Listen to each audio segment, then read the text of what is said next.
C'est la réaction d'un simple citoyen que je suis, qui n'a rien d'un politicien, je crois que ceux qui me connaissent l'ont remarqué, et qui a décidé, sur la base de trois, on va dire, c'est pas des postulats, mais trois idées forces, on va dire, stop au tout politicien. J'ai l'impression, et je crois que je suis pas le seul, qu'on arrive un petit peu au bout d'un système, du système, et notamment du système des partis à l'ancienne, des politiciens à l'ancienne, des tons, de la démagogie à l'ancienne, etc., avec les énarques derrière et les petites gestions de boutiques, on va dire. Bon. Donc le stop au tout politicien. Ensuite, ce qui est intéressant, enfin, je trouve ce qui est original, qui devrait être logique mais qui ne l'est pas, c'est de penser au quoi avant le qui. C'est-à-dire de penser à qu'est-ce qu'on va faire, le programme précis, intelligent, pas démago, pas fluctuant en fonction des sondages. Et ensuite, on voit qui sera le pilote. Alors je sais que ça va à l'encontre, le quoi avant qui, pour l'instant ça passe pas. Hein. Je vais vous dire, les gens sont habitués depuis 40 ans à la Ve République, l'homme providentiel, le messie, enfin bref, on attend tout d'un homme comme si c'était un magicien. Alors qu'on s'est aperçu, et là j'y reviendrai plus tard, on s'est aperçu que les hommes magiciens, ça n'existe plus. Il faut voir juste le casting politique, et on comprend que ça n'existe plus. Donc il vaut mieux, à mon avis, à notre avis maintenant, au départ j'étais seul, il vaut mieux construire un projet, un vrai projet solide, avec des idées citoyennes, avec des idées qui partent d'en bas, qui tiennent compte des aberrations. Vous savez, les politiciens, les énarques dans leur bureau, c'est un peu facile de dire ça, mais ils sont un peu déconnectés, c'est la vérité. Je veux dire, ils ne sont pas dans le café du commerce. Hein. Ils ne savent pas comment les gens de la rue, les gens normaux comme moi, prennent les choses. Bon bref. Donc on a dit stop au tout politicien, le quoi avant le qui, et tout ça, ben, ça veut dire quoi? Ça veut dire construire autre chose, puisque ce sont deux bases déjà qui ne sont pas du tout les bases de nos partis politiques actuels.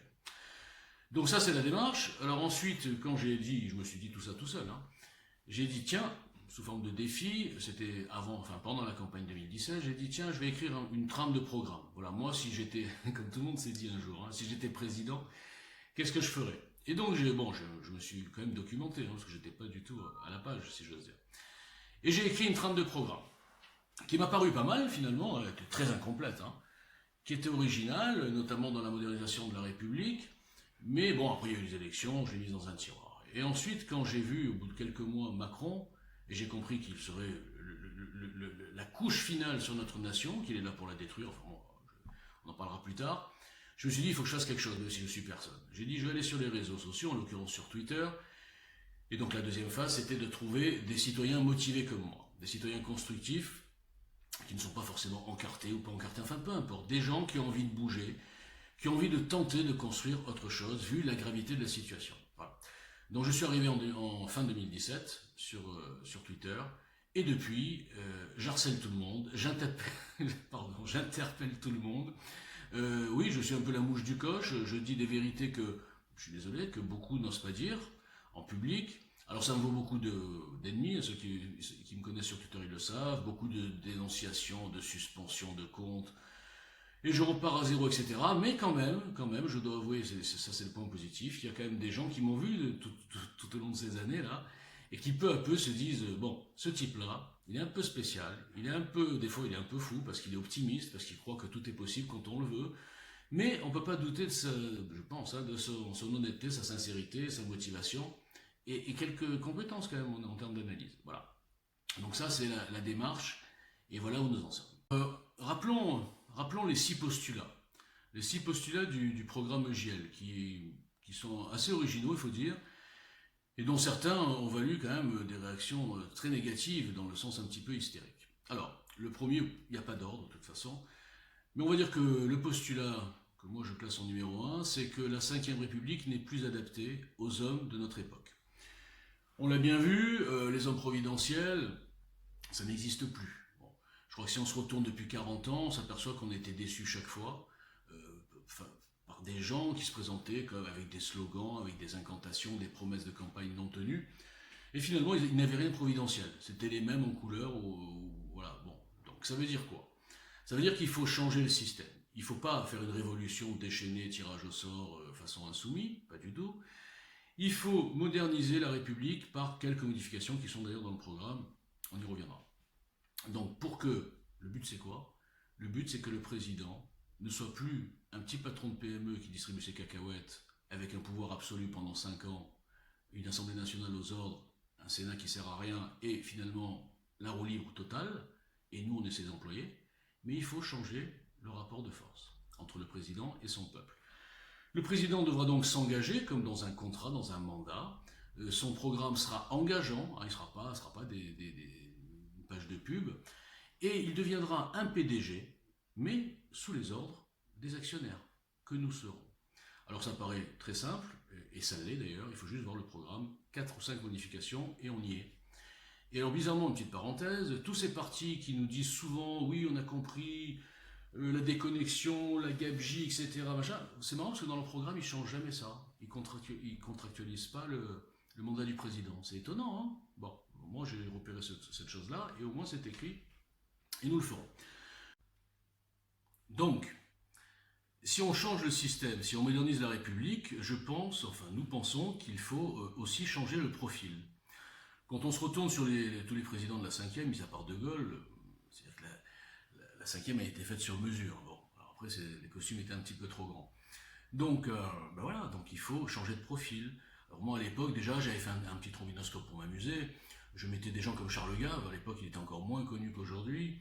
Michel Onfray, De Villiers, c'est vrai que c'est un politicien. Enfin bref, il y a pas mal de gens qui pourraient endosser ce costume. Et ce costume, on va dire, rétréci dans le cadre de la modernisation de la République. Donc c'est ça, en fait, le stop tout politicien. C'est-à-dire un candidat hors politicien, mais dans une équipe élargie, avec dedans des politiciens quand même. Des cadres, voilà. Il faut juste voir le Trombi, c'est un petit peu le mixte qu'on essaye de faire. Alors ensuite, le troisième postulat, c'était de dire, et ça se confirme, qu'il n'y aura jamais d'union des droites de partis et de politiciens, justement, à gros égaux, qui ne s'uniront jamais autour d'un programme, d'un candidat unique.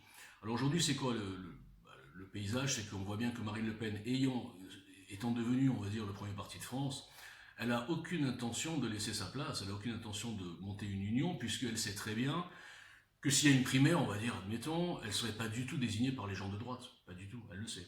Donc elle préfère surfer sur la vague de son premier parti de France, en sachant qu'elle va perdre, et elle prend, je le répète, en otage, beaucoup de patriotes qui sont un peu aveuglés et qui pensent qu'elle a une chance de gagner. Alors que je le répète, mon analyse est la même que j'avais faite depuis 2017, Macron ne gagnera au deuxième tour que contre Mélenchon ou Marine Le Pen.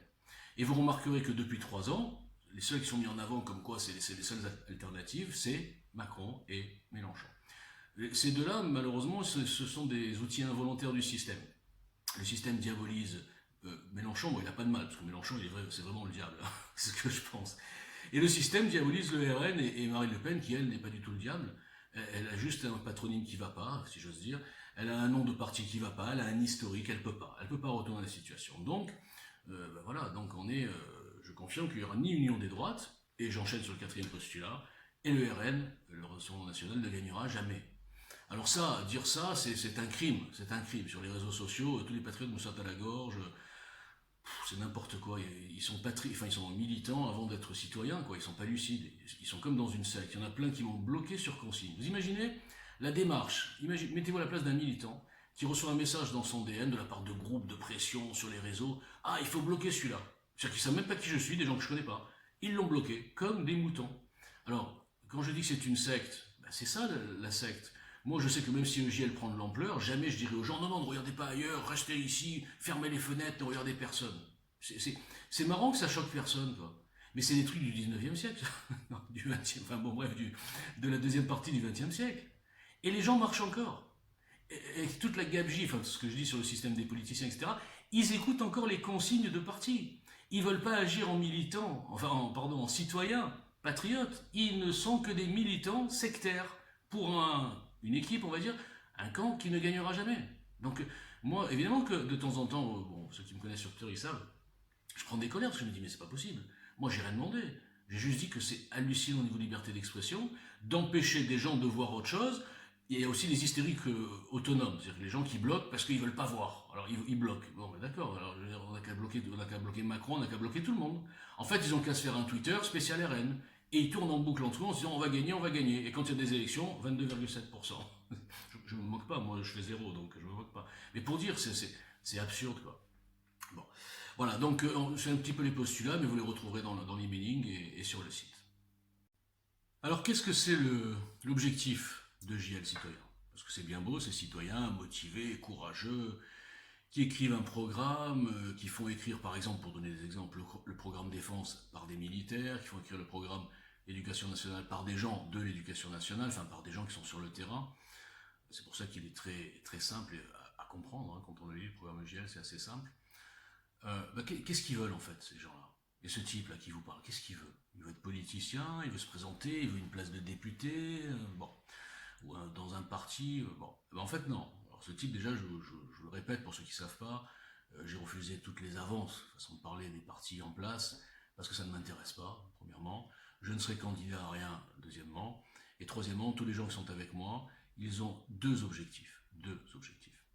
D'abord casser ce système, on l'a déjà dit, sortir de ces cases de politiciens, mais surtout, si c'est pas possible, parce qu'évidemment, c'est un plan très très compliqué, vous imaginez, en partant comme ça de rien, on est lucide quand même.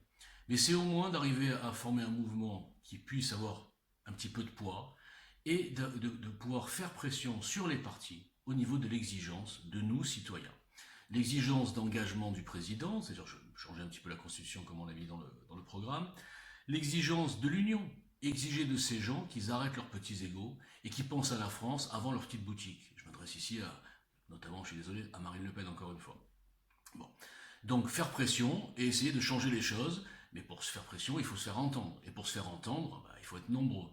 Et pour être nombreux, il faut que les gens aient bien compris pourquoi on est là. Parce que peut-être que des gens, ils vont mettre tête toute la journée, sur Twitter, pas ailleurs malheureusement. Ils disent mais qu'est-ce qu'il veut celui-là? C'est quoi celui-là? Pour qui il se prend? Non, non, mais moi je me prends pour personne, hein. Moi je suis comme vous, c'est tout. Sauf que j'ai envie de bouger, voilà. Donc c'est la seule différence.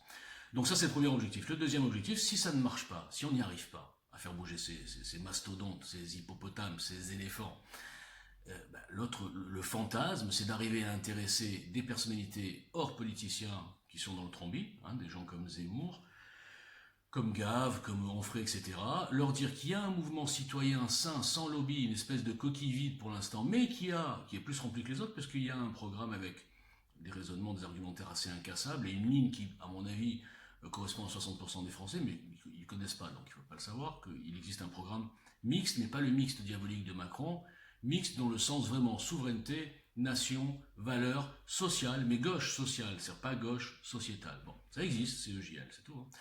Donc, d'arriver à intéresser ces gens, et je vous le dis, je l'ai déjà dit souvent, ça paraît un peu prétentieux, un type comme Zemmour, de ce niveau-là, si c'était lui qui présentait EJL depuis 2 ans, on serait déjà en tête des sondages. Voilà. C'est hyper prétentieux ce que je dis. Je sais que c'est pas le langage des politiciens. Alors, petite parenthèse, les politiciens, ils vous jouent la fausse humilité. Vous savez, ils vous bernent, ils nous bernent, mais avec un ton genre non mais on vous comprend, etc. Ils nous prennent pour des idiots. Moi, comme je suis un citoyen, je l'ai déjà dit souvent, je parle aux gens comme je parlerais aux gens dans un café, dans la rue. C'est des concitoyens, c'est des égaux, c'est pas des sous-fifres, c'est pas non plus des gens que je regarde comme ça. Je leur parle naturellement. Et donc je suis franc, direct. Donc je vous le dis, oui, si Zemmour prenait EJL en main, aujourd'hui EJL serait en tête des sondages, et largement en plus, vu la concurrence. Donc voilà les deux objectifs. Alors je vous cache pas que je préférais que ce soit le deuxième qui réussisse, mais il y a du boulot. Bon. Et justement, en parlant de boulot, on va arriver au volet le plus délicat de GL Citoyen, c'est la communication, la diffusion, la participation, la mobilisation, l'engagement, etc. C'est ce qui a manqué pour l'instant depuis 2 ans.